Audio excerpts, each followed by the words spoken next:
Claire McCaskill is a racist. Or maybe she's just a politician.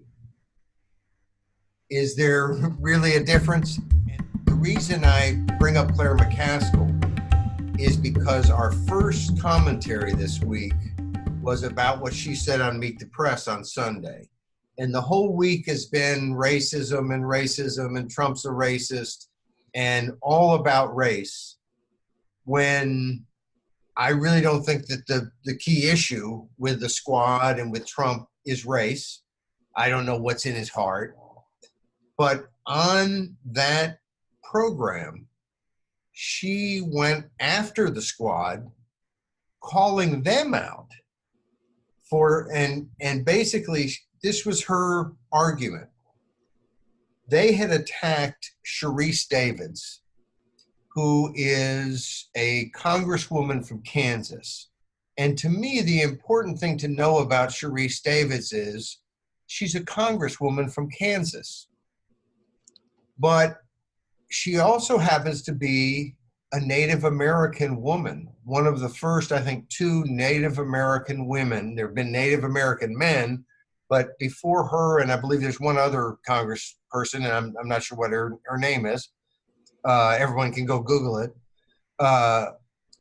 But she happens to be one of the two first Native American women in Congress. Now, that's kind of an interesting little point. She also is the second openly lesbian member of Congress. Now, I guess that's kind of a little point. Oh, interesting. Okay. But to Claire McCaskill, this means that when the chief of staff, Shoikat Chakrabarti, chief of staff of Alexandria Ocasio-Cortez, let's see if I can get all the names right, he had tweeted that he doesn't think she's racist, but because she voted for border funding, for this humanitarian emergency funding to try to alleviate some of the horrible problems going on at the border, she, according to him, was enabling a racist system. So Claire McCaskill says, that's outrageous. How dare you attack her? But why is it outrageous to attack her? It's outrageous to attack her because she's Native American, because she's one of the first Native American women in Congress, because she's a lesbian. It has nothing to do with whether it's an outrageously ridiculous attack or whether it's a legitimate attack. We, according to Claire McCaskill, should decide who we agree with and who we don't agree with and how loudly we talk about it according to what their ancestry is, their skin pigmentation, their sexual orientation. This is not pro a society where everyone's welcome. This is not pro LGBTQ. This is outrageously anti LGBTQ. This is outrageously racist, not anti-racist.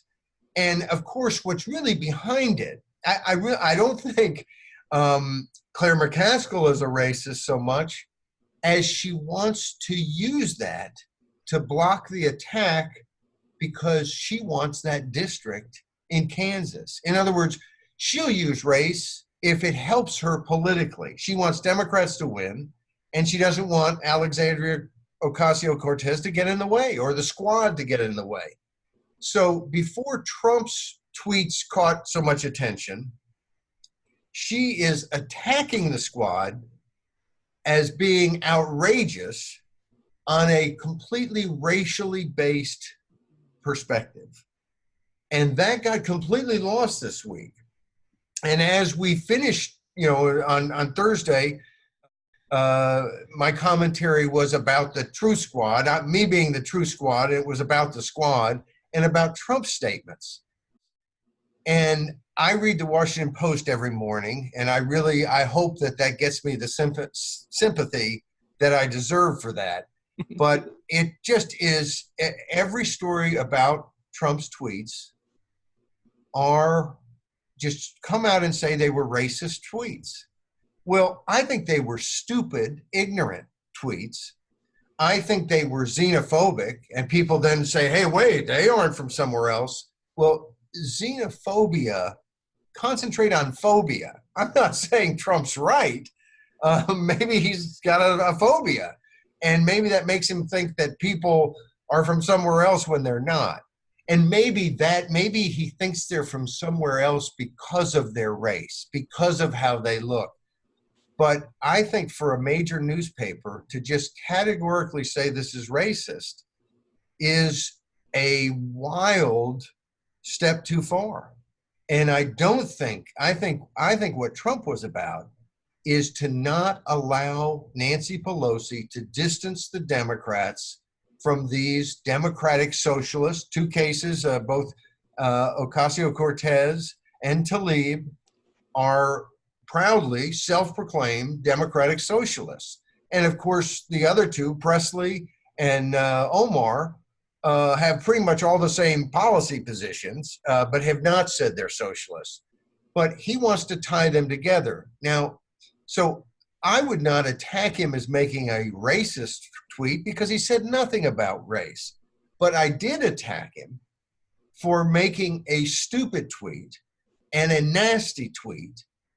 And I think it's actually kind of important that we attack him for what he did, not what we just are going to make up that he did. And maybe in his heart of hearts, he's a horribly, maybe every morning he gets in front of the mirror when no one can see and just says horribly racist things.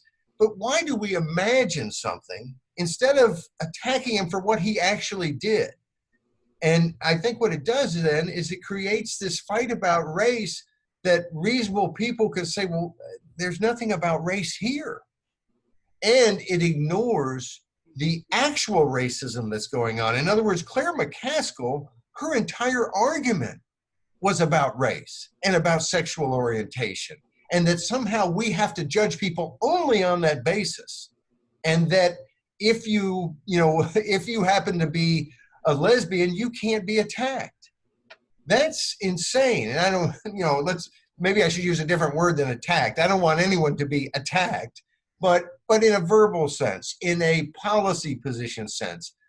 And, we really are kind of swirling around the drain here and going down when we have that sort of attitude.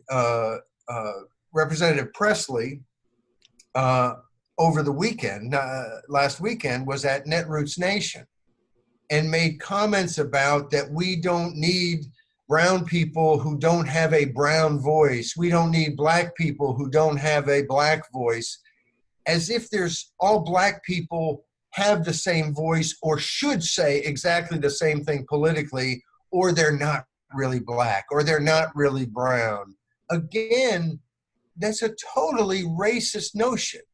And it seems to me that you can be totally racist if you happen to be on the left side of the political aisle, or if you're on the right side, you can say something that really doesn't even touch on race, and you are a racist because we just want to pretend or we just want to assume that you're racist. And so often when someone at least attempts to be reasonable and say, well, let's unpack what they actually said and let's see what was wrong about it. If you don't just immediately say they're racist, you must be racist. This is not creating a better society. And if your big thing in politics is that you hate Donald Trump and you think he is the most terrible guy in the world, the worst president we've ever had, you are not undercutting him, but you are creating the actual environment that he most thrives in if you go to that position. I've said, as you'll remember, after the election, and I had some friends and loved ones in the media who really were not happy with what I said late in the wee hours of election night, and that was our commentary on the Wednesday after the election.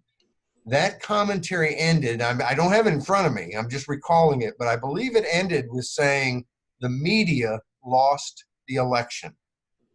And I think that's true. I'm not saying the media is the enemy of the American people. I am saying that the media overplayed.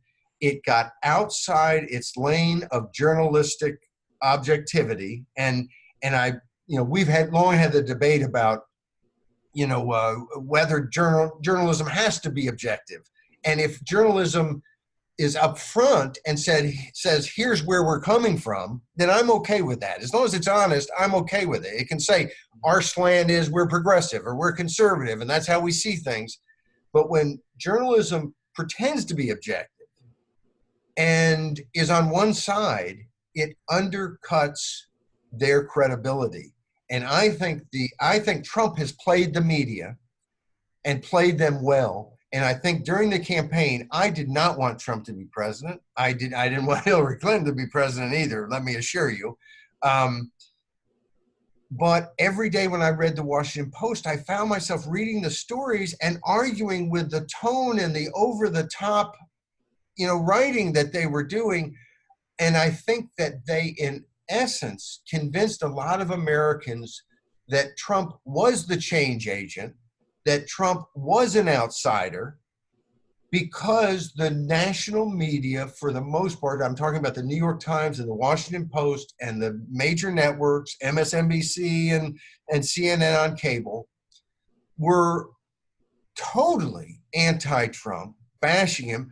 I tend to watch Morning Joe in the mornings, mainly because they play Elvis Costello sometimes as they're coming in and out of breaks.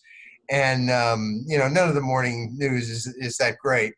But they were very friendly to Trump when he was trying to get the Republican nomination. And it seemed like the moment he got the nomination, he was the devil. And I think portraying him as the devil, instead of just reporting, if they had just reported, I think a lot of Americans would have said, I don't like that guy too much. But I think they pushed a lot of people on the fence over into the Trump camp, because I think a lot of Americans, good, decent Americans, not deplorables, decent people who don't like maybe the way he talks, who don't want their kids to grow up to be Donald Trump, but who want someone to shake this stupid Washington political establishment to its core.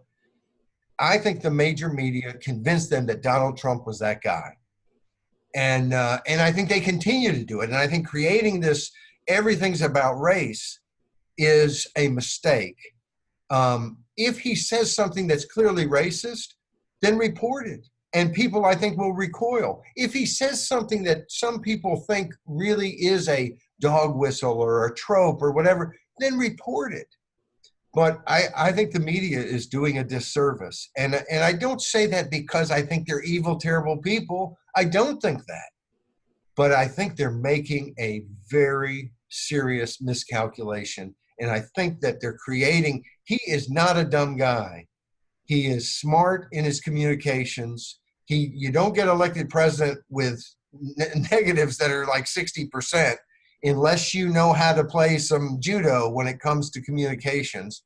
And I think this week, as much as there was anger, including my own, against Trump, I'm afraid he probably won the week.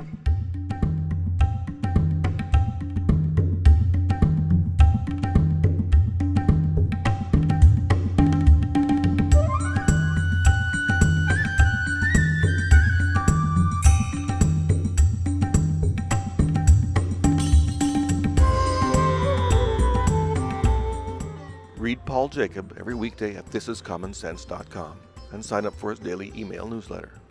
And please follow Paul on Facebook, Twitter, and Minds.com. Have a good week.